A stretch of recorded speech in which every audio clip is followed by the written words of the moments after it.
3, 2, 1, go. Hello, good afternoon, CFM. This is Coach Matt with our Friday workout. It's still deload week, and we're still gonna go at a deload pace. And today is some jumping rope along with some Olympic lifting in the workout. So let's get to the warm up first. 3 rounds through, start with 30 seconds of light rope skipping. If you would like to build up, do some more challenging jump ropes, just take that at your ability level, right? So if it is just 30 seconds and you're doing singles, that's fine. If you want to throw in doubles, rope like left, right, skipping, switching side to side, crossovers, etc. That is all good to go, but just think 30 seconds continuous. Next, I want you to get 30 seconds of a front rack stretch with a barbell. So we're working on the tissues, everything from the fingers, the wrist and hand, the elbow, the tricep, the lat, the shoulder. All of those are the tissues that we need to stretch in order to get into a good, solid front rack position, right? So just pushing, like letting the bar sit on top of your hands and pushing your elbows up, squeezing them together. I know there's a lot of you that when you started working out with anything that involved front squats, it felt like an impossible mechanical stop was engaged and your elbows would not get away from your body. But over time, what happens is the tissue loosens up, the movement gets more familiar in your brain, you figure out which muscles to squeeze in order to do that. So if you're struggling with your front rack position, just understand that there are things that take time to change, and the only way to do that is repetitive practice, okay? So front rack stretches. Then we're gonna do cleans with a pause of the catch, and these can all be power cleans from the knees or a hang power clean. So from the top of the knees, jump, pull, catch, and pause.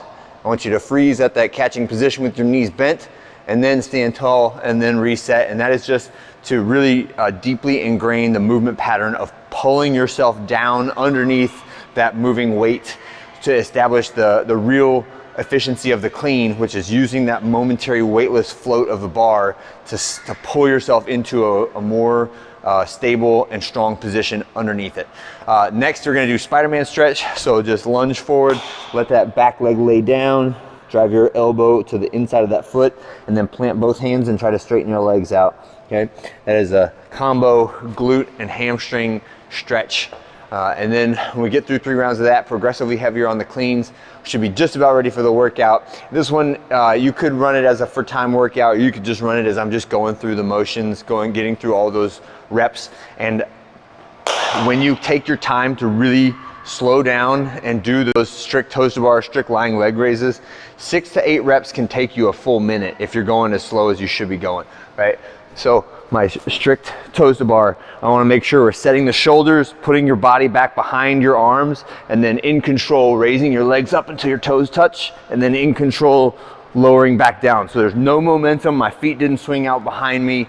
If you need to use like a mechanical stop, like a plate or something underneath your feet, because your feet just barely are off the ground when you're hanging from the bar, that is totally fine. 6 to 10 reps, the range is given always to help you preserve the quality of the last few reps. So if you think I gotta get to 10, but I start failing at 8, then I'm gonna throw up 2 crappy reps just to get my number done right. And those 2 crappy reps are worth less than not doing them at all. All right, so they are a way for you to make negative progress through action, which sounds crazy, but if you think about it, you can actively do things in the gym that push you further away from the results that you want.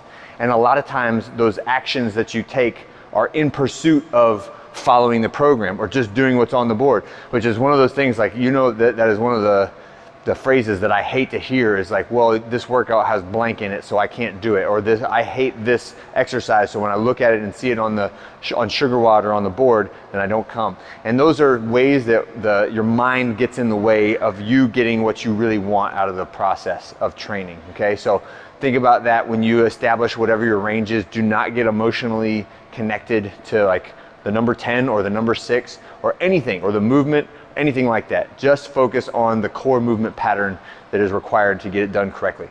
I'm sorry, that was a huge soapbox that I was on. I apologize for that. Let's just get back to talking about the workout. Okay, so hang power cleans is next. So hang just means I'm starting at the top of the knees. Power means I am receiving it in the power position, and then I'm standing tall, resetting to the top of the knees, and repeat, okay? 8 reps, this should be a moderate weight, something where you feel the weight moving, but it's not so heavy that you ever have to break up a set. It should be always 8 unbroken, relatively quick. 20 seconds to complete is the goal that I have for that. Then you're gonna move to wall ball shots. Yes, continuous effort, 30 seconds, which sounds like a long time when I'm doing wall balls, but if you count it out, wall ball is basically a 2-second exercise, give or take, right? So I gotta pick it up, I gotta squat, I gotta throw, and catch, okay? That process is usually about 2 seconds, whether you're throwing to the 10-foot target or the 9-foot target. It makes a small difference, but not really that much. So what are we really talking about here? At the most, like 18 reps in a row without stopping, with a ball that weighs at the most 20 pounds, okay? So think about this, you can do it. The mental block to you getting past 10 reps or 12 reps or 13 reps is just that, it's a mental block. And on a deload week where the time doesn't really matter, you can dedicate yourself those 30 seconds to going unbroken, no stopping. Give me 15, 16, 17 reps without any breaks, okay? Next is going to be jump rope. So 30 seconds of just jump rope, jumping rope. Again, it can be skipping, could be double unders, could be a combination, whatever you want to do, but stay in motion for 30 seconds. And then the last one is a ring support at the top position. And again, we want to think like, look where these rings are. My arms are bent while I'm standing here. And the point being that like, a lot of times I walk up to the rings and the first thing I need to do is lower them down so that I can get into the right position before I apply the resistance of my body weight, okay? So if you need help adjusting the rings, that is what we are here for.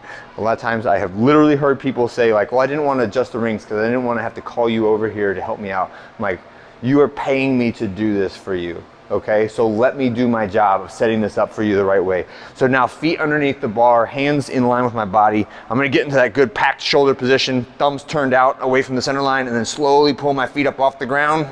And as long as I can hold that without changing my shoulder position, then I'm good to go, right? And that's what I would like to do. Again, if you have to change resistance in the middle of that 30 seconds, that is totally fine. I could have put one foot back down if my shoulders started getting tired, or if my triceps started getting tired, or I felt like I couldn't hold that position anymore. But as long as you can hold it tight, keep on going. That's it, ring support, position before resistance, and then rest as needed in between elements.